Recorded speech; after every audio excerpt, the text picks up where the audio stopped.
Buenos días al país. Bueno, Julio, la versión del lamentable accidente donde estas 5 personas perdieron la vida, yo tengo una versión distinta de personas. Tú sabes que yo soy de Asua y tengo la información de un amigo que fue que me envió las imágenes, que voy, si me ayuda producción, a mostrarle, de que ese camión estaba averiado cuando él pasó para Baní. Y luego la DGC ha venía dicho, y la DGC ha dicho que no, que el camión estaba en marcha y que tenía sus luces. Sí. Bueno. Y no creo que yo tenga razón No, para estar ocultando un camión. Primero se dio esa versión y luego Claro. DGC aclaró. yo no sé si el camión se puso en marcha posteriormente. No fue esta imagen, sino la imagen anterior, donde están en la nocturna, la otra imagen, en la noche, donde están sacando, los bomberos están sacando Sí. el amigo que me envió, no voy a decir su nombre, porque él estaba simplemente aquí en la ciudad y después va bajando, se encontró con el accidente, dice que vio el camión cuando él venía.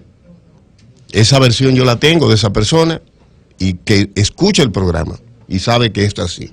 De todas maneras, hay que ver por qué en esa vía transitan muchos vehículos que vienen del vecino país.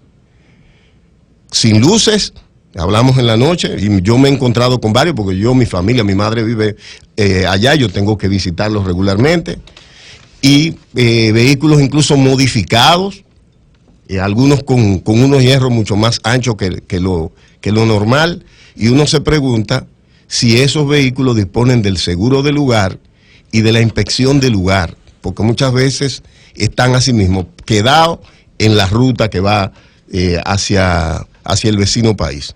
De todas maneras, eso es un hecho lamentable, que lo que uno espera es que sirva para que se eviten que esos hechos puedan repetirse en otro momento. Y esos vehículos, verificar si tienen los controles de rigor, porque se trata de vehículos que cruzan de una frontera internacional y que deben disponer de las condiciones necesarias para circular. De lo contrario, no permitírsele entrar, como ocurre en cualquier otro país donde las cosas se realizan en orden.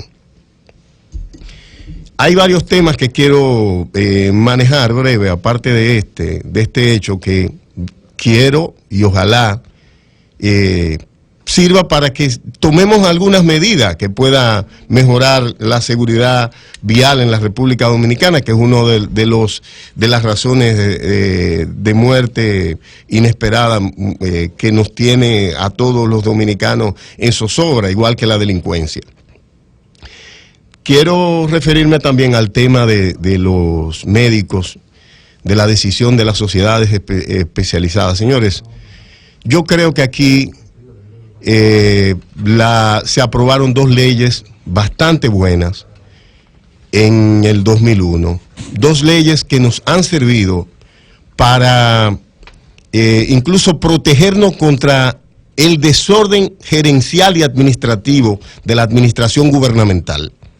Porque la Ley de Seguridad Social 8701 ha sido la fuente número 1 de cubrir los déficits que los gobiernos han ido creando, por mala gestión, por utilizar los recursos, por el dispendio y por el mal gasto. Los recursos de los ahorros que han sido aportados por trabajadores y empleadores son utilizados para cubrir esos déficits. E incluso ha servido para proteger el sistema financiero contra una crisis que cada década la teníamos, porque aquí antes de esa ley, cada década había, cada 10 años, y si lo medimos, en el 92 hubo una crisis bancaria donde varias instituciones quebraron, y en el 2002 igual. En el caso de esa ley, ha servido para generar recursos que le proporcionan liquidez al sistema financiero, pero no ha servido para pagarle a la gente que ofrece los servicios de salud. Es decir, las leyes no se han aplicado como fueron aprobadas. Tanto que he criticado aquí bastante que Por ejemplo, podemos darle a una gente que no tiene ningún tipo de actividad económica ni ingreso una tarjeta de seguro de salud y no le podemos dar a una gente que tiene actividad económica y puede hacer un pago. Por ejemplo, el contributivo subsidiado, que sí está plasmado en la ley. Es decir, la ley se ha acomodado. A las aseguradoras de salud le han aumentado 6 veces el cápita, es decir, lo que cobran por cada paciente. Sin embargo, a los médicos no le han aumentado ni una sola vez. O si le han hecho un aumento ha sido totalmente irrisorio. Entonces yo creo que tenemos que ser justos y que realmente ellos no tienen otra alternativa. Lamentablemente nosotros quedamos en el medio, porque quien debía hacer el papel de defendernos es el gobierno. Y como dijera Nelson Rodríguez Monegro, los superintendentes están no para defender el interés de la sociedad, que debían estar, sino para defender el interés de los grupos económicos.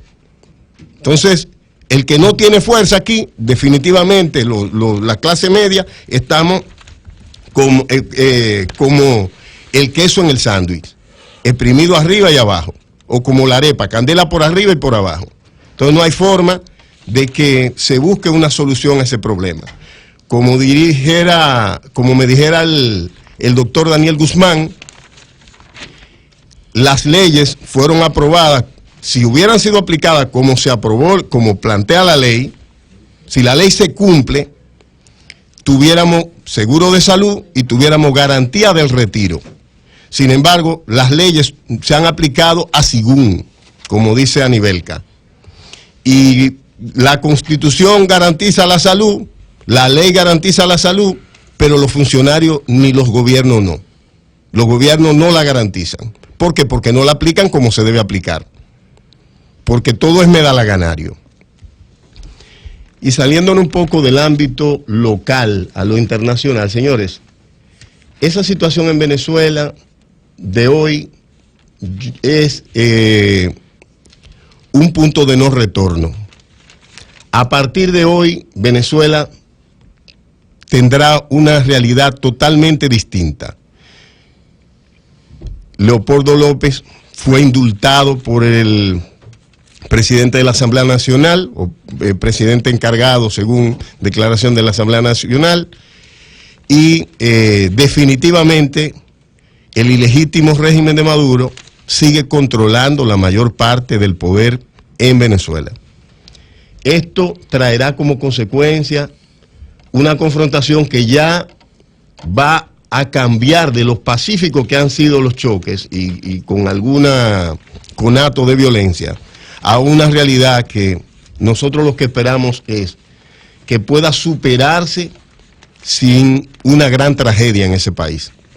Ojalá se busque un punto de consenso, porque definitivamente Maduro no tiene ninguna legitimidad, ha conducido ese país, sus políticas erráticas económicas, a una calamidad económica que yo creo que nadie en su sano juicio puede respaldar lo que esa gente ha hecho con un país tan importante para las Américas como lo es Venezuela y sobre todo para el Caribe.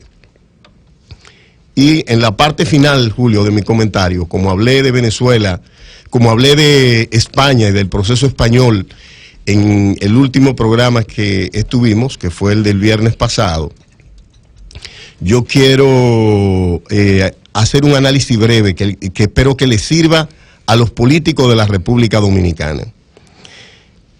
¿Por qué en las elecciones anteriores el PSOE sucumbe y el PP se fortalece? ¿Por qué ocurrió esto? Ocurre porque el voto socialista se divide entre los radicales que se van a Unidas Podemos y el voto del PSOE, de la gente moderada que se queda en el Partido Socialista Obrero Español. Es decir, cuando sube Podemos, baja el PSOE. Ahora, en este escenario, el radicalismo los sectores más radicales de la derecha se fueron a Vox Entonces, el crecimiento de Vox es prácticamente la reducción del PP. Entonces, ¿qué significa? Si usted suma la participación de Vox, Ciudadanos y PP, entre todos lo suma, dan un número mayor que el que sacó el PSOE y Podemos juntos, y Unida Podemos, pero al ir dividido tienen menos representación parlamentaria. Menos representación parlamentaria. ¿Qué significa? La incapacidad de los sectores que defienden la posición de, digamos, de la derecha, en ponerse de acuerdo, facilitó el ascenso y además la capacidad que ha mostrado el presidente del gobierno y, el Pedro Sánchez, que fue el gran ganador del proceso, la habilidad que ha mostrado para construir alianzas. Comparto lo que Julio planteaba con respecto al tema de ahora qué hacer luego después de estos resultados que favorecen definitivamente a Pedro Sánchez y que tiene 3 opciones para crear gobierno. Los planteamientos de Podemos no son sustentables económicamente. No son sustentables porque las aspiraciones de ellos, la economía española no está en capacidad, es decir, de su propuesta económica, de echarla hacia adelante en esta coyuntura. Pero la diferencia que tiene el voto de Podemos con el voto del partido de Albert Rivera dificulta la alianza. ¿Por qué? Porque la mayoría de la gente que votó por Ciudadanos es adversaria del Partido Socialista Obrero Español. Y es más radicalmente adversaria que incluso hasta que lo del PP.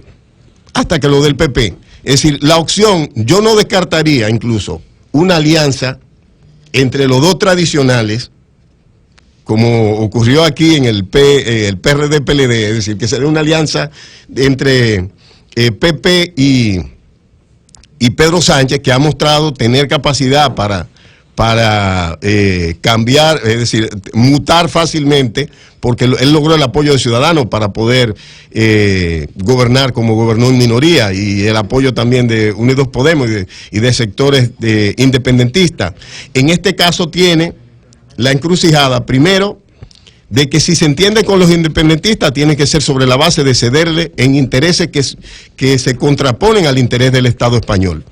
Lo de Podemos le tiene entonces una camisa de fuerza con programas que ellos están planteando y quieren una participación directa en el gobierno. El entendimiento con Ciudadanos debía ser sobre la base de que Ciudadanos lo apoye para que Podemos no le imponga la camisa de fuerza que de unos gastos que el Estado español no pueda sustentar y Ciudadanos quede fuera del gobierno, es decir, que sea solo un acuerdo para que el PSOE pueda dirigir el gobierno y no llevar a España a unas nuevas elecciones como ocurrió en el 2015, cuando hubo prácticamente 3 elecciones, porque quien sacó mayoría no tenía suficiente para gobernar ni logró articular un acuerdo que le permitiera dirigir el gobierno español. Y eso que esas elecciones la hicieron con un presidente que sacó 134 diputados. Así es, en aquel momento. Sacó 134 diputados y forzaron a unas nuevas elecciones. Ahora tenemos 123 diputados, pero yo dudo. Yo coincido contigo ahí. Yo dudo que el camino sea unas nuevas elecciones. Pedro Sánchez ganó sí, la diferencia, Julio, y tú tienes razón, es que la otra vez el competidor tenía una importante posición, es decir, la segunda mayoría era competitiva. Al deprimirse la segunda mayoría no hay posibilidad de ponerse a inventar unas nuevas elecciones. Las principales ciudades, Ciudadanos sacó en Madrid, Ciudadanos derrotó al PP, es decir, le llevó muchísimos votos. Creo que Albert Rivera es el gran ganador, como tú planteabas, Julio. Y además, miremos cómo esa derecha que está volviendo a la tradición, al manejo tradicional del comportamiento europeo, ya se aleja un poco del plantear la explosión o el anti-europeísmo, y está viendo la Unión Europea como una herramienta para plantear sus intereses en los diferentes estados que componen la Unión. Cambio y fuera.